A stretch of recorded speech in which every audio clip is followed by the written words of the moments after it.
Diberhentiin lah sama si Sapam itu. Pak, ini kok teman-temannya si AA hampir sejam itu hampir 4 kali bolak-balik di sini, emang kenapa? Iya. Karena itu udah 2 hari kan, jadi wajar lah si Sapam itu nanyain ya kan, namanya kawasan pabrik. Taunya dia minta tolong, mayatnya belum ketemu sampai sekarang. Iya. Itu di daerah ini apa sih namanya yang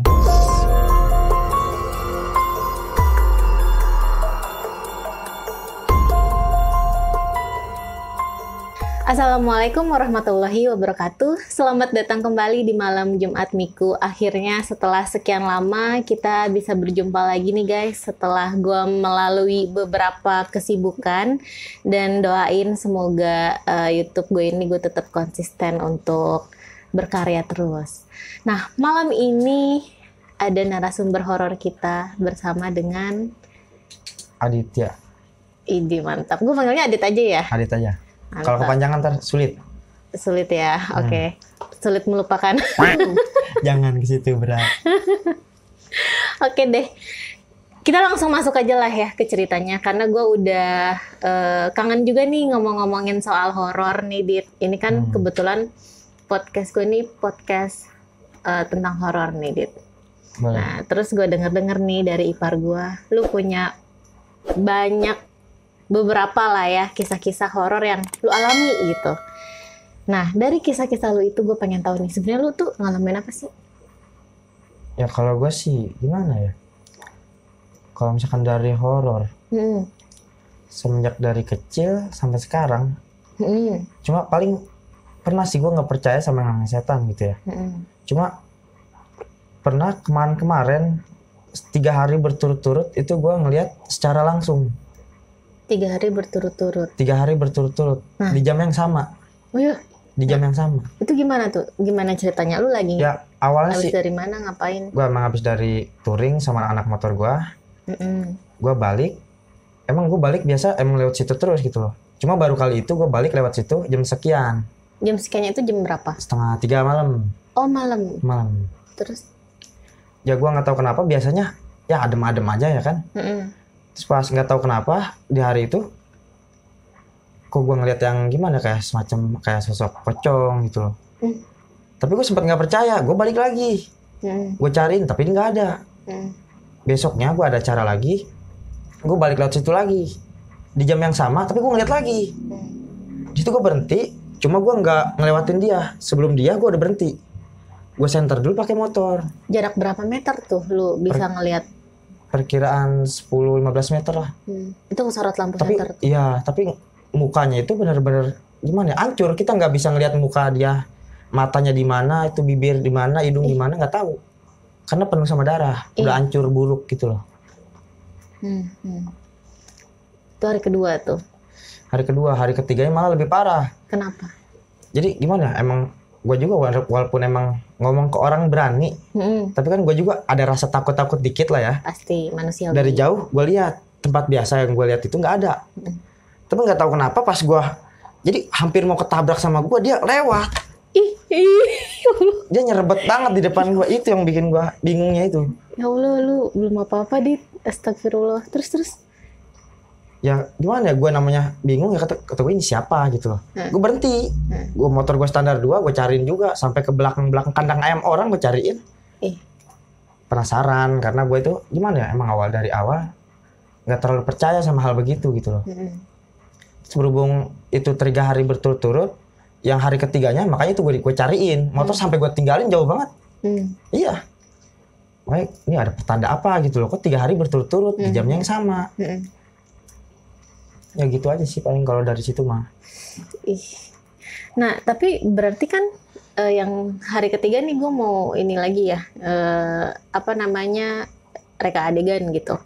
Lu lewat, dia langsung Nyerbet depan langsung. motor. Bener-bener pas banget depan motor, makanya itu gue langsung ngerem. Tapi lu nggak panik ya?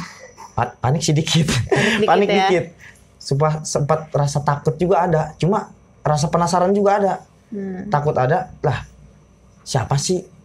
Lah menurut gue kan yang begitu nggak ada, tapi ternyata ada. Iya ternyata ada, makanya gue berhenti, gue rem mendadak langsung gue cariin.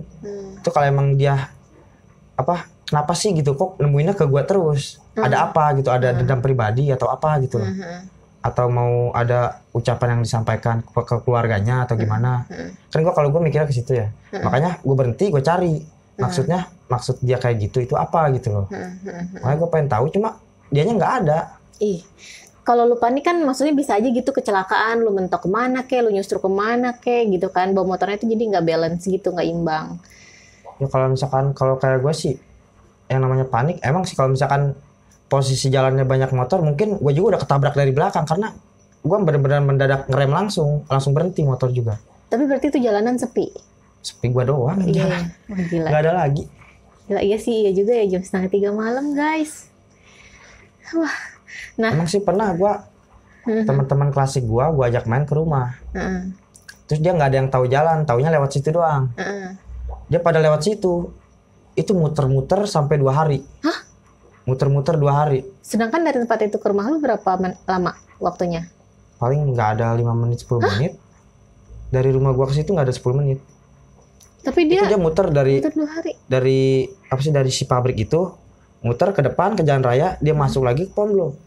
Ke jalan Ponblok, itu dia muter aja di situ 2 hari. Ya Allah. Itu sampai bokap gua yang nyamperin ke situ. Bokap gua kan emang gimana ya? Bisa disebut orang bisa lah gitu ya. Ya sampai bokapnya teman gue itu pada nelpon. Adik nggak lagi main sama si Nana nggak? Tanya. Di kemarin mah iya bu main.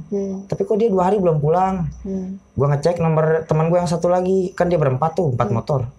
Gue telepon 4-4-nya nggak ada yang bisa dihubungi. Taunya di situ, dia muter-muter di situ aja. Sampai 2 kali ngisi full tank bensin itu habis lagi. Itu makanya gue bingung di situ kenapa tuh orang muter-muter di situ terus. Terus apa yang dilakukan sama bokap lu? Ini seru nih. Apa yang dilakukan sama bokap lu? Jadi kalau kata bokap gue sih, dia itu gimana ya, kayak masih kepikiran dia itu udah dikuasai sama si setan yang ada di situ. Karena kan emang teman-teman gue itu kalau naik motor benar-benar pelan banget. 20 km 40 itu udah paling cepat. Karena kan namanya motor klasik tua kan ya. Jadi nggak gimana ya, nggak cepat itu, naik motor juga santuy.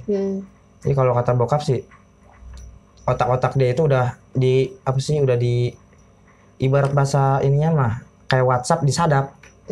Jadi pemikiran dia itu udah alihin sama kesehatan semua gitu loh. Setan yang ngendaliin. Nggak sadar gitu ya. Iya.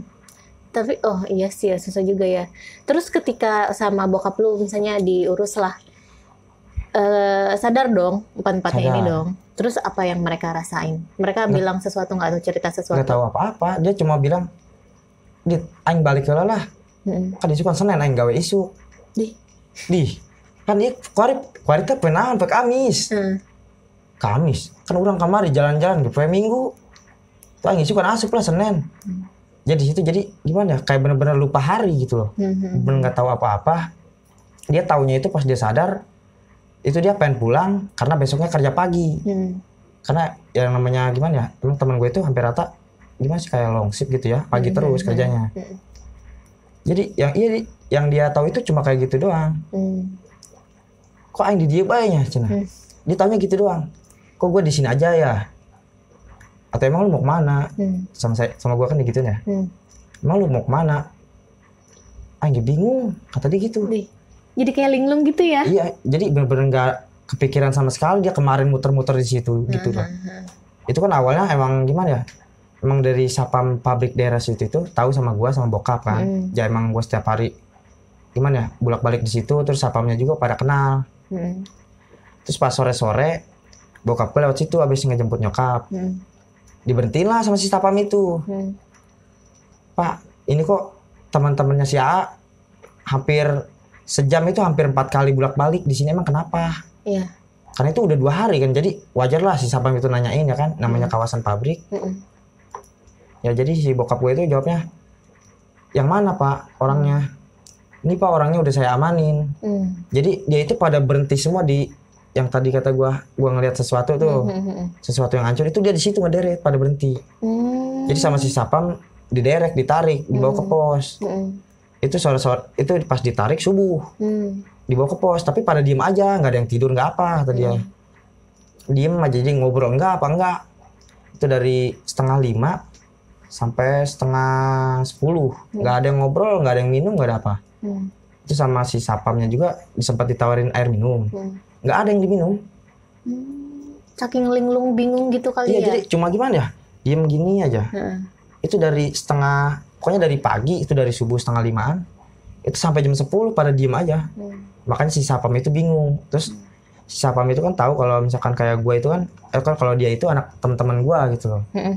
Makanya si bapak gue itu diberhentiin. Terus pas bapak gue ngelihat dia posisi begitu, bokap gue nelpon gue kan, sini teman kamu pada di sini. Ya udah gue nyamperin.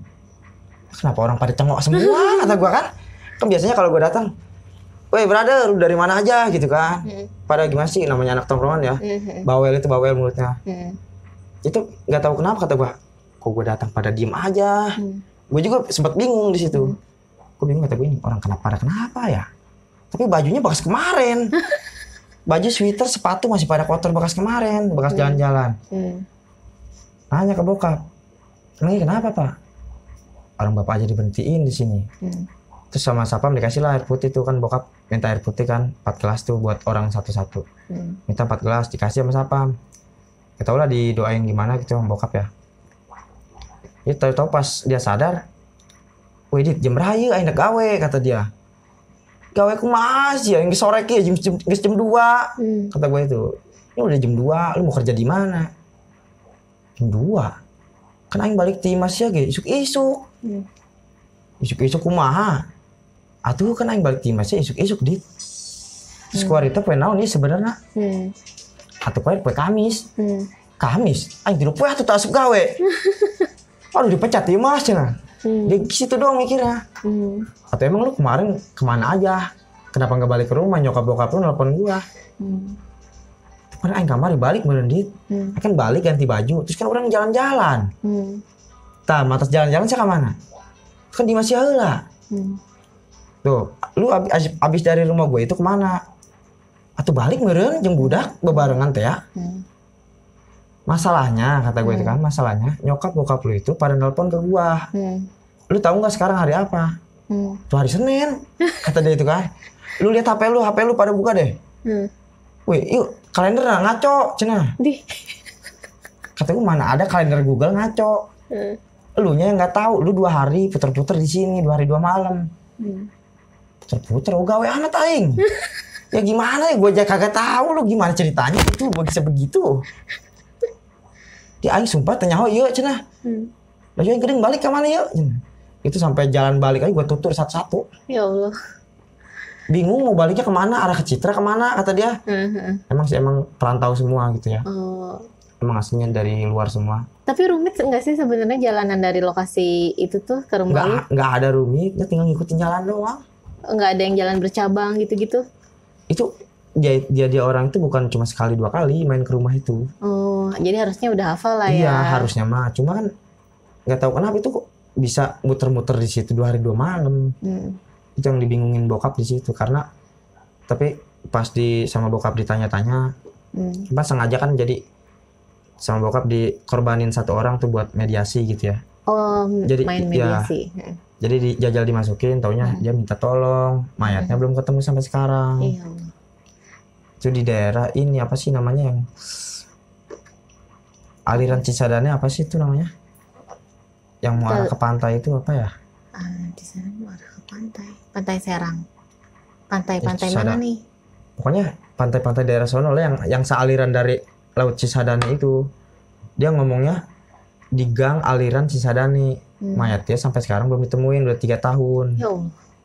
Udah jadi dia mau minta tolong, cuma nggak ada yang peka, nggak ada yang tahu kata dia itu. Hampir rata yang lihat dia pada takut, karena nggak ada yang berani. Iya sih, terus terang gue juga kalau disebut takut nggak dikit lah ada. Cuma kan gue juga penasaran gitu kan, karena emang gue dari kecil sama bokap nyokap nggak pernah diajarin buat namanya yang takut. Jadi makanya yang tadi gue bilang kalau misalkan ada begitu, gue itu orangnya penasaran, malah gue maunya nyamperin gitu loh. Berani ya termasuknya ya, bagus-bagus. Karena gue juga ngeliat dari emang gue beberapa kali sih gitu ya nemenin bokap nyembuhin kayak orang yang kesurupan atau apa gitu. Jadi udah nggak aneh lah menurut gue kalau setan-setan itu. Ya menurut gue ada nggak ada lah gitu. Pernah gue nemenin bokap di daerah Cukanggali itu sampai 1 jam itu bisa 15-16 orang yang masuk ke badannya. Sampai ngantri gitu loh. Udah kayak BBM kata gue. Kayak kesurupan gitu? Iya kesurupan. Itu pokoknya kesurupan dari sore sampai jam 2 malam. Buset, lama banget. Itu baru bokap gue ditelepon sama saudara gue itu. Ada apa? Bisa bawa bapak nggak kesini? Penting kata dia. Ya udah gue diajak kan tuh sama bokap, namanya gue dulu masih kecil banget, masih SMP ya. Jadi gue diajak, ya gue mau aja lah. Namanya anak kecil gimana sih suka itu kalau dibonceng naik motor, sumpah aja gue bingung itu. Iya kayaknya bawaannya seneng gitu kalau dibawa naik motor walaupun sama bokap. Ya udah gue ikut sama bokap ke rumah saudara gue yang di Cukanggali. Pas di Cukanggali taunya itu kesurupannya udah dari sore. Sedangkan bokap gue ditelepon jam 9 malam. Udah lama. Yang dari sore kesurupan itu adenya. Kalau kakaknya itu udah sempat mau lewat sebenarnya. Soalnya dalamnya kayak ada benda apa gitu, kayak ada yang nggak suka gitu. Jadi ngirimin ya, kayak teluh gitu. Ya kayak teluh gitulah. Makanya tuh gue kok bisa kayak gini, orang-orang pada nangis kenapa aja. Namanya orang gue dulu masih kecil bingung nggak tahu kan. Tuh orang nggak ada kenapa kok pada nangis, pada selawatan. Terus bokap gue nelpon anak apa, kalau kata bahasa ininya mah anak-anak pergaulannya dia lah gitu, seangkatan sama dia. Telepon lah, pada datang ke situ 2 orang. Terus minta bantuan orang Cukanggali juga ada yang bisa. Jadi buat ngeluarin si setan-setan yang ada di rumah itu gitu loh. Itu ngejajal, bapak gue itu pertama ngejajal 1 orang. Jadi dia itu sendiri, bokap gue ngejajal sendiri, tapi yang ada mental, minta darah. Gak kuat karena emang benar-benar energinya mungkin terlalu gede besar banget ya. Energinya terlalu besar. Bokap nyuruh gue telepon yang namanya ini di HP papa. Gue telepon kan, suruh datang langsung ke lokasi. Datang 2 orang. Gak lama orang Cukanggali juga ada yang datang tuh, yang orang bisa juga. Datang lagi 2 orang. Itu langsung gimana ya? Ibarat kita kayak ngebersihin rumah lah ya. Itu mau dibersihin aja 4 orang mental semua. Kayak mental mendadak gitu. Mendadak. Kayak didorong terbang. Hal yang abstrak gitu. Nah itu. Jadi dia itu gue inget banget. Soalnya gue bener-bener ngeliat itu maksudnya apaan sih gitu kan. Gue bingung ya. Daripada kenapa sih gitu kan. Itu maksudnya pada ngapain gitu loh. Namanya anak kecil gak tahu kan. Jadi pas dia pada ngeluarin udah mau deket pintu, udah mau keluar, itu pada mental semua. Untungnya pas di belakang itu kasur lagi didiriin. Jadi nggak mentok ke tembok pala. Soalnya pada mantal ke tembok semua Bang. Ketahan ya. Iya. Kalau nggak ada tembok nggak tahu pada gimana tuh palanya, gue juga bingung. Bocor yang ada. Terus dia yang lu lihat kena teluh apa nih? Ada, misalnya kan ada beberapa di YouTube lain lah yang ada video-video kena santet atau teluh tuh kayak perutnya membesar, terus ada keluar darah hitam dari mulut atau apa. Nah yang lu lihat nih yang kena teluh dia gimana ciri-cirinya? Jadi kalau dia pas kemarin gue lihat itu dia cuma megangin perut sebelah kiri. Karena emang pas dilihat itu perut sebelah kiri biru. Pas dibuka kan gue sama bokap pas gue datang kan nggak tahu kalau dia sakitnya di perut. Karena itu juga emang dipaksa sama bokap. Sakitnya yang di mana? Taunya di perut yang sebelah kiri. Pas dibuka bajunya udah biru, udah mau busuk. Tapi itu bukan karena dia kepentok sesuatu kan? Enggak, itu gimana kayak ada yang nggak suka. Jadi misalkan kita punya paku nih. Jadi kan namanya gimana? Percaya nggak percaya sih yang namanya santet ya. Itu di dalam ininya itu kayak ada seng segala apa. Tapi pas dia dicabut lewat mulut, keluarnya paku. Keluarnya paku, terus diobatin nggak tahu gimana ya. Itu langsung nggak ada lagi. Itu yang malah yang tetanya itu yang parah itu. Yang tadi keluar seng segala macem apa. Itu yang paling parah udah hampir mau lewat lah. Orang napas aja udah nggak bisa. Iya udah ngap ya. Napas juga gimana? Udah di napas buatan dari nyokap. Berarti dia ngeluarin kayak muntah gitu? Ya jadi didorong sama 2 orang, didorong dari perut, dimuntahin keluar darah hitam sama paku-paku. Sama kayak pecahan-pecahan seng gitu. Pecahan seng, pecahan beling. Ya Allah, jauhin. Hitam sedang baik. Terus setelah itu kelar jam berapa tuh bokap lu ngurusin kayak gituan? Pokoknya bokap gua kan itu pas ditelepon dia jam 9-an lah, setengah 9-an lah. Gua jam 9 berangkat ke situ. Itu kelar-kelar hampir mau azan subuh sih. Buset. Kan 2 orang. Kan yang satu itu gimana, yang tadi itu yang sampai 15-16 setan itu yang kesurupan. yang satu lagi di kamar lagi kena kayak model flu gitu. Jadi bingung bokap mau ini yang mana dulu gitu loh. Sedangkan yang lagi kesurupan ini udah kasihan, muka udah pada merah, udah capek. Pastilah udah pada pucat mukanya. Terus yang di dalam udah mau lewat. Jadi bokap ya mau nggak mau ngambilnya yang di dalam dulu daripada keburu lewat ya kan. Ya, makanya itu bokap sama teman itu langsung pada masuk ke kamar, nyembuhin yang di dalam dulu.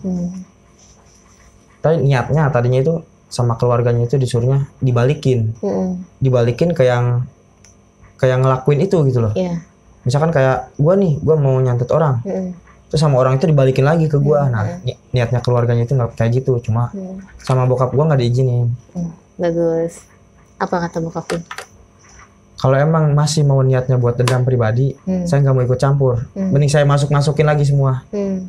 Kalau emang mau ngikutin kata-kata saya, ikutin kata saya, jangan mau berpihak sendiri. Soalnya nanti saya juga yang kena.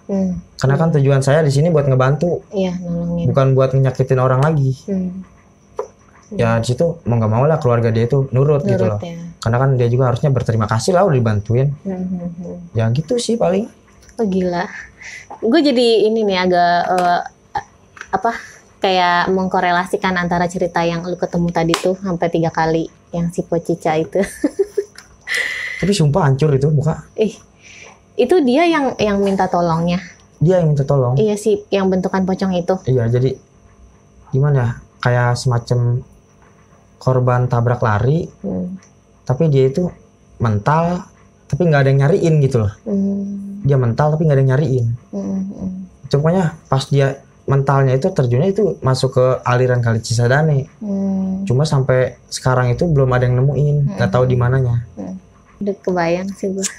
Gue jadi inget cerita adalah cerita dari keluarga gue gitu yang kemarin dia ngeliat kayak gitu juga, tapi bentukannya kayaknya basah. Pocong juga guys, cuma ya udahlah, gue nggak mau ngupas lebih detail, gue takut juga anjir. Gila. Terus selain itu nih, lu pernah ngeliat yang lain nggak? Kayak apa nih? Ya misalkan kayak lu pernah lihat pocong gitu kan 3 kali berturut-turut, ternyata dia ada tujuannya gitu, dia minta tolong. Selain itu lu pernah lihat sesuatu lagi nggak? Kalau gue belum pernah sih. Baru itu aja yang si cuma pocong itu. Gue masih penasaran sampai sekarang. Dulu itu, bukan dulu sih, baru bulan-bulan kemarin ya. Nyokap bilang dia sering ngeliat anak kecil di rumah. Bolak-balik ke kamar mandi. Nah makanya itu semenjak nyokap ngomong kayak gitu, gue jarang tidur itu malam. Oh gelisah? Nggak gelisah, malah gue nungguin. Gue nungguin, gue bingung itu situ. Nyokap kalau lihat lagi kan, kalau nyokap gue kadang jam 2 atau jam 3 bangun kamar mandi atau gimana. Berhubung di kamar gue gimana ya, kedap. Jadi pintu gue buka, gue pakein hordeng.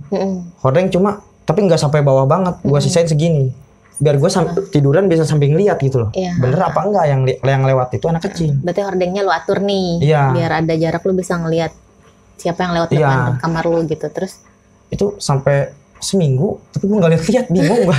Tapi kalau nyokap gue sama adek gue pada lihat terus, malah adek gue sempat sakit dulu, 2 kali ngeliat begituan sakit. Itu anak kecil nggak tahu kenapa sih bolak-balik ke kamar mandi aja gitu. Atau pintu kamar mandi aja kadang kalau misalkan ini emang ini nyokap yang ini ya, kadang nutup sendiri, ngegebruk gitu. Oh, gerak sendiri, tutup buka sendiri gitu. Ya kalau pelan-pelan sih nggak jadi masalah, deh kenceng banget ngegebruk. Itu nyokap di situ bangun ngeliat kan, emang biasanya dia itu nyokap itu kalau misalkan keluar dari kamar dia ngeliat gua dulu, gua ada apa enggak di kamar. Kalau misalkan kan soalnya yang sering pulang malam itu gua doang, pulang malam atau apa itu gua doang. Jadi ngeliat gua, di si Adit mau tidur, ngomong ke bokap gua itu, si Adit mau tidur aja. Bokap gua nyariin ke kamar mandi, siapa takutnya adek gua kan. Ternyata adek gua lagi pada tidur semua. Terus ngebangunin gua. Emang tadi dari kamar mandi? Kamar mandi gimana sih, kan lagi tidur kata gue itu kan. Itu tadi yang ngegebruk-gebruk kamar mandi siapa? Lah lu mana tahu? Ya namanya orang lagi tidur ditanya ya bingung lah. Nah di situ gue penasaran. Besok gue buka ada angin seminggu, tapi nggak mau nemu-nemu, bingung gue mah. Tapi lu tanya bokap nggak? Kan bokap bisa nih, apaan sih itu Pak gitu. Jadi kalau kayak bokap sih dia ngomongnya gimana ya? Dia itu dari masa kecilnya pas masih hidup, udah masih anak kecil gitu ya. kayak kurang kasih sayang dari orang tua. Dia itu pengen diperhatiin, pengen dicariin kalau lagi main. Jadi makanya dia suka jalan-jalan aja kalau malam. Jadi dia cari perhatian. Iya, masuknya ke situ. Jadi kayak misalnya kayak kita nih, kan namanya anak kecil pasti mau lah kayak, Neng tidur udah malam sini, jangan main aja. Dia tuh bahasa kasarnya begitulah. Pengen dia digituin. Iya, pengen dikasih perhatian. Soalnya apa nyokap tirinya itu bener-bener galak dulunya itu. Kalau kata yang punya rumah tuh dulu, nyokap tirinya galak. Pantas aja kata bokap itu kan. Pantas aja ini orang bolak-balik mulu. Taunya dia minta gimana ya, pengen diperhatiin sama kita gitu loh, pengen dibaikin. Tapi kalau ngeganggu ke yang lain sih enggak, ke nyokap gua doang. Sama ke adik gua. Ya karena kan dia butuh ini kali kan. Kasih sayang dari seorang ibu. Orang ibu. Berarti itu adalah sosok yang emang dulu sebelumnya di rumah lu itu? Ya yang gue tahu sih cuma itu doang sih kalau nyampe sekarang gitu ya. Nggak ada lagi. Nah berarti lu dapet dong jawabannya. Kayak kan tadi lu penasaran nih, ini apa sih 3 hari gua ngelihat sosok itu terus. Ya kalau itu udah dapat sih jawabannya. Ya kan? Dari teman-teman gue itu. Dari teman-teman lu lewat situ. Tapi setelah selesai nih kan temen-temen lu nyasar, selesai dibantuin bokap lu, malam-malam selanjutnya ketika lu lewat situ kah, atau ada warga lewat situ kah, masih angker juga atau masih ada sosok penampakan nggak? Tapi kalau misalnya kesini-sini sih udah nggak ada sih. Nggak ada? Udah nggak ada. Atau emang itu lokasinya terkenal angker apa gimana? Ya kalau kata orang-orang sih angker, cuma kan kalau gue nggak percaya begitu, makanya gue malah mau kata orang apa, kalau emang ada ya gue samperin, kalau nggak ada ya udah pulang. Kalau gue sih gitu aja mikirnya. Karena gue juga jujur, gimana dalam hati gue itu dari dulu, gue pengen gitu loh, kan kata orang setan, serem. Kalau gue itu malah mikir satu, kalau emang ada setan gue mau berhenti, mau nanya maksudnya apa gitu loh. Iya maksudnya apa lu muncul di gue gitu. Gitu doang sih yang mau gue ini. Cuma itu gara-gara si pocong itu, gue samperin malah dia nggak ada lagi. Iya. Tapi malah ngelibatin ke teman-teman gue gitu. Tapi semenjak dari situ gue enak itu jadi tahu maksud dia kayak gitu itu apa. Karena gini Dit, yang pernah gue denger sih ya, mereka kan butuh energi juga gitu loh untuk nampakin. Kalau kita kan nih secara manusia kita bisanya lihat ini dong wujud dong. Mereka kan nggak berwujud kan, halus kan, makanya disebutnya makhluk halus kan. Jadi kalau misalkan dari kayak gitu sih, kalau yang gue tahu dari bokap atau dari yang lain gitu ya, kalau misalkan pocong bisa bener-bener nampakin diri ke manusia, itu dia apes. Iya, ada juga yang bilang kayak gitu, perspektif kayak gitu ada juga. Soalnya yang gue banyak yang dengar dari orang tuh, kalau pocong bener udah bisa ngeliatin ke manusia itu, dia udah pasti apes terus itu. Yang benar-benar jelas gitu kan.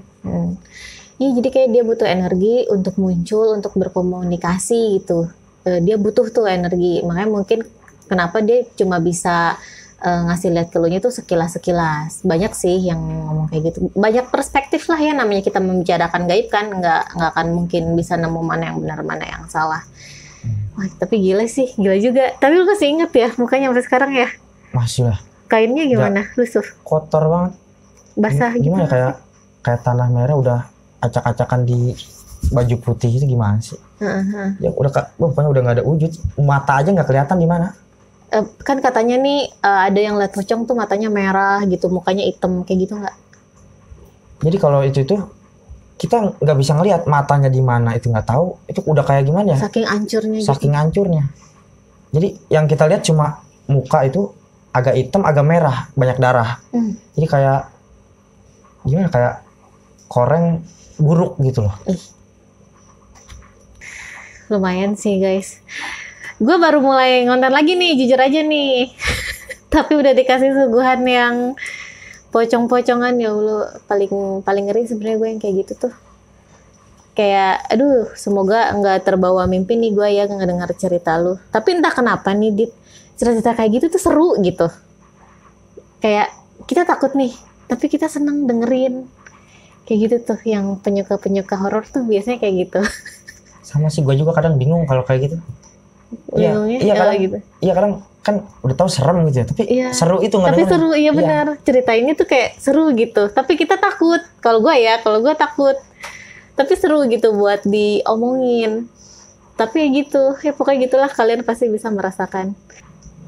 Jadi cuma itu sih yang gua tahu gitu ya, tentang horor atau gimana. Jadi belum nyampe sekarang juga belum pernah sih lihat-lihat lagi atau gimana gitu. Cuma itu aja. Tapi pengen nggak ngeliat lagi? Ya kalau emang tujuannya dia baik ya nggak jadi masalah sih. Baru ini gue ketemu narsum salon kayak gini guys. Oke deh, itu dia ceritanya Adit. Lumayan bikin gue ini juga ya. Semoga nggak suges lah nanti malam. Dan sampai sini aja pertemuan kita. Dan buat kalian yang mau cerita kayak gini juga, daerah Jabodetabek, insya Allah kita bisa ketemu. Tapi kalau di luar Jabodetabek, gue usahain paling via ini ya, video call online. Via Zoom atau via Google Meet atau apa, silahkan. Tinggal kalian hubungi ke IG gue di @mildakurnia12. IG Dit ada? Aditya Lutfi. Mantap, nanti akan gue cantumin di kolom deskripsi ya. Oke, dari sini gue Milda bersama Adit, malam Jumat Miku, pamit undur diri. Wassalamualaikum warahmatullahi wabarakatuh.